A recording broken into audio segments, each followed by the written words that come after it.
नमस्कार दोस्तों, आपका स्वागत है आपके अपने चैनल रिया स्टोरी टेलिंग में। तो दोस्तों, आज की जो हमारी कहानी है वो हमारी आस्था और विश्वास को दर्शाती है।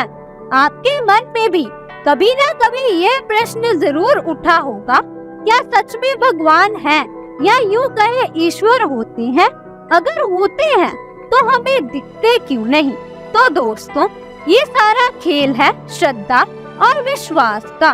जैसे भगत धन्ना जट ने अपनी श्रद्धा और विश्वास से पत्थर में भगवान को पा लिया था, यह वैसे है जैसे हम हवा को महसूस कर सकते हैं पर देख नहीं सकते। आज की हमारी कहानी एक अंग्रेज इंजीनियर की है जिसका हिंदू धर्म से कोई वास्ता नहीं था, फिर भी मुश्किल में फंसने पर और लोगों के कहने पर भगवान श्री कृष्ण से मदद मांगता है और कैसे भगवान आकर उसकी मदद करते हैं। ये कहानी एक सत्य घटना पर आधारित है। तो आइए जानते हैं पूरी कहानी और चलते हैं कहानियों की दुनिया में।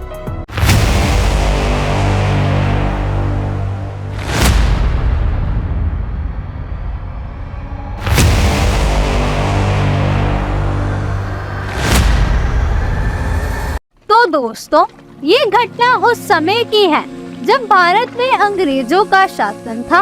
एक बार उदासी संप्रदाय के महान संत स्वामी रमेश चंद्र जी बिहार की यात्रा पर थे। मार्ग में उन्होंने एक अंग्रेज को सन्यासियों के वस्त्र में देखा। एक अंग्रेज व्यक्ति को सन्यासियों के वस्त्र धारण किए हुए देखकर उन्हें बहुत आश्चर्य हुआ। उन्होंने उस अंग्रेज के पास जाकर उससे पूछा, श्रीमान, आपने ये सन्यासियों का वेश क्यों धारण किया है? ऐसा पूछते ही उस अंग्रेज की आंखों में आंसू आ गए। स्वामी जी ने उससे पूछा, क्या बात है, रोते क्यों हो? तब वह अंग्रेज बोला, मेरा बहुत सारा समय यूं ही व्यर्थ हो गया। मेरा जन्म भारत में नहीं हुआ, इसका मुझे बहुत अफसोस है। आगे उस अंग्रेज ने बताया, उसके जीवन में जो यह परिवर्तन आया है वह उस पर भगवान की एक विशेष कृपा है। स्वामी रमेश चंद्र जी ने उससे पूछा, क्या आप बता सकते हैं कि आपके जीवन में ऐसी कौन सी घटना घटित हुई जिसने आपके जीवन को परिवर्तित कर दिया? तब उस अंग्रेज ने बताया कि मैं एक इंजीनियर था। मुझे इंग्लैंड से बिहार में एक बांध बनाने के लिए भेजा गया था। उस बांध को बनाने की पूरी जिम्मेदारी मेरे ऊपर थी। मैंने यहाँ पर आकर उस बांध को बनाने का काम शुरू कर दिया। धीरे धीरे बांध बनने लगा। बांध अभी कमजोर ही था कि एक दिन बहुत जोर से मूसलाधार बारिश होने लगी। वह बरसात इतनी तेज थी कि उसे देखकर मैं भयभीत हो गया। मुझे लगने लगा कि कहीं यह बांध बारिश के पानी के वेग से टूट ना जाए। अगर यह बांध टूट गया तो मेरे साथ साथ इंग्लैंड सरकार का भी नाम खराब हो जाएगा और हमारे देश के नाम पर धब्बा लग जाएगा कि वहाँ के लोग काम ठीक से नहीं करते हैं। बांध का निरीक्षण करने के लिए मैं उसी बारिश में बांध पर जाने का फैसला किया। बारिश रुकने का नाम ही नहीं ले रही थी और बांध में दरारें भी दिखाई देने लगी थी। उन्हें देखकर मेरा मन बहुत व्याकुल हो रहा था। मैं सोच रहा था, यदि यह बांध टूट जाएगा तो मैं भी इसी बांध के साथ ही बह जाऊंगा और अपने प्राणों का विसर्जन कर दूंगा। यह सोचकर मैं उस बांध की तरफ बढ़ा। मार्ग में मैंने कुछ मजदूरों को एक छोटे से छप्पर पर बैठे हुए देखा। वह सभी मजदूर एक छोटी सी मूर्ति के पास बैठकर बहुत ही मस्ती में भजन गा रहे थे। मैं उनके पास गया और उनसे पूछने लगा कि आप लोग क्या कर रहे हैं। उन मजदूरों ने बताया कि यह हमारे भगवान श्री कृष्ण और श्री राधा जी हैं। हम इनसे प्रार्थना करते हैं और यह हमारी प्रार्थना सुनकर हमारे सभी दुख दूर कर देते हैं। मैंने मजदूरों से पूछा, क्या ये मेरा भी दुख दूर कर सकते हैं? मजदूर बोले, यह सभी का दुख दूर करते हैं। यह हम सबके पालनहार हैं। इनका तो काम ही है सभी का दुख दूर करना। आप हाथ जोड़कर इनसे प्रार्थना कीजिए, यह आपकी भी पुकार अवश्य सुनेंगे। तब मैंने कहा, मुझे तो प्रार्थना करनी आती नहीं, इसीलिए आप सब लोग मेरी तरफ से इनसे प्रार्थना कीजिए कि यह बांध टूटे नहीं।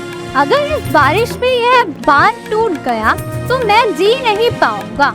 वे मजदूर बोले, हम भी प्रार्थना करते हैं और आप भी प्रार्थना कीजिए। इसके बाद मैं आंखें बंद करके भगवान श्री कृष्ण और श्री राधा जी से प्रार्थना करने लगा। थोड़ी देर बाद जब वह सत्संग पूरा हुआ तब उन मजदूरों ने मुझसे कहा, आप बिल्कुल चिंता मत कीजिए, भगवान सब भला करेंगे। मजदूरों की बातें सुनकर मुझे कुछ तसल्ली मिली, लेकिन कुछ देर बाद मैंने देखा कि शाम होने लगी थी और अब तो बारिश भी पहले से तेज हो गई थी। ऐसी भीषण बारिश को देखकर मेरा दिल बैठा जा रहा था। इस बार मैंने पक्का निश्चय कर लिया था कि अब यदि यह बांध टूटने ही वाला है तो मैं भी इस बांध के साथ ही बह जाऊंगा और इस बांध के साथ मेरा भी अंत हो जाएगा। यह सोचकर मैं उस घंघोर बारिश में उस बांध के ऊपर चढ़ गया और बांध के बीच में जाकर खड़ा हो गया। कुछ ही देर बाद मैंने देखा कि बांध के नीचे दो छोटे बालक मिट्टी से खेल रहे हैं। उन्हें इस प्रकार खेलता देख मुझे बहुत आश्चर्य हुआ। उनमें से एक बालक गोरा था और एक बालक सांवला था, जिसने मोर मुकुट पहन रखा था। मैंने उन दोनों बालकों को जोर से चिल्लाकर कहा, यहाँ से चले जाओ, बांध के पीछे पानी बढ़ रहा है, यह बांध टूटने वाला है, तुम दोनों पानी में बह जाओगे। लेकिन वे दोनों बालक मेरी बात सुनने को तैयार नहीं थे। वे दोनों बालक मिट्टी उठा उठाकर बांध की दरारों में भर रहे थे। मैंने बार बार चिल्लाकर उन दोनों बालकों को वहाँ से चले जाने के लिए कह रहा था, लेकिन वे दोनों बालक मेरी बात सुन नहीं रहे थे। तब मैंने बहुत जोर से मजदूरों को आवाज लगाई और कहा, जल्दी से यहाँ पर आओ, देखो बांध के नीचे दो बालक खेल रहे हैं, उन्हें यहाँ से हटाओ। मेरी आवाज सुनकर सभी मजदूर दौड़ते हुए मेरे पास आए। तब उन्होंने बांध के नीचे देखा तो उन्हें वहाँ पर कोई भी दिखाई नहीं दिया। मजदूर बोले, साहब वहाँ बांध के नीचे तो कोई भी नहीं है, आप किसे हटाने के लिए कह रहे हैं? मैंने उनसे कहा कि क्या तुम्हें वहाँ नीचे दो बालक मिट्टी से खेलते हुए दिखाई नहीं दे रहे? मजदूर बोले, नहीं साहब, हमें वहाँ कोई भी दिखाई नहीं दे रहा। मैंने कहा, ध्यान से देखो, वहाँ दो छोटे बालक हैं, एक सांवला है और एक गोरा है और उन्होंने मोर मुकुट पहन रखा है। मजदूरों ने फिर से कहा, नहीं साहब, हमें वहाँ पर कोई बालक खेलते हुए नहीं दिखाई दे रहे। मैंने कहा, ऐसा कैसे हो सकता है? जब वह बालक मुझे दिखाई दे रहे हैं तो तुम सभी को क्यों दिखाई नहीं दे रहे? वह दोनों बालक मिट्टी उठा उठाकर बांध की दरारों में भर रहे हैं, यह तुम सभी को क्यों दिखाई नहीं दे रहा? मजदूरों को समझते देर नहीं लगी। वह बोले, साहब लगता है भगवान ने आपकी प्रार्थना सुन ली है। वे दोनों बालक और कोई नहीं, भगवान श्री कृष्ण और श्री बलराम जी हैं। यदि वे इस बांध की दरारों में मिट्टी भर रहे हैं तो निश्चित हो जाए अब इस बांध को कुछ नहीं होगा। भगवान श्री कृष्ण ने आपकी प्रार्थना सुन ली है, तभी तो आपको उनके दर्शन हो रहे हैं और हमें वह नहीं दिखाई दे रहे हैं। वे आपकी प्रार्थना सुनकर आपकी रक्षा करने आए हैं। मुझे उन मजदूरों की बातों पर बिल्कुल भी विश्वास नहीं हो रहा था।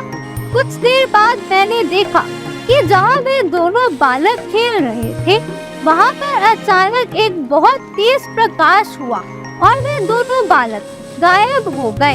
यह चमत्कार देख मैं बेहोश हो गया। मेरे बेहोश होते ही वह सभी मजदूर मुझे उठाकर मेरे बंगले पर ले आए।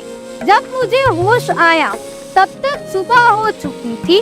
सुबह मुझे मालूम हुआ कि पूरी रात बहुत ही तेज मूसलाधार बारिश हो रही थी और ऐसी भीषण बारिश में भी वह अत्प का बांध जस का तस खड़ा था, उसे कुछ भी नहीं हुआ। ऐसी भीषण बारिश में भी उस अत्प के बांध का टिका रहना असंभव था। यह भगवान की कृपा ही थी जिससे उस बांध को कुछ नहीं हुआ।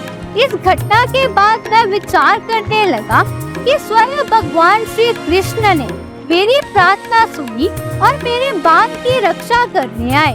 इसके बाद मेरा संसारिक जीवन से मोह भंग हो गया और मैंने सब कुछ छोड़कर भगवान श्री कृष्ण की भक्ति करने का निश्चय कर लिया।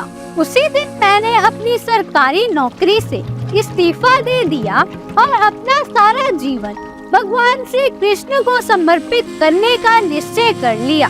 उस दिन के बाद मैं सब जगह भगवान श्री कृष्ण की खोज में रहता हूँ और मैं एक बार फिर से भगवान श्री कृष्ण की वही मोहित छवि देखना चाहता हूँ।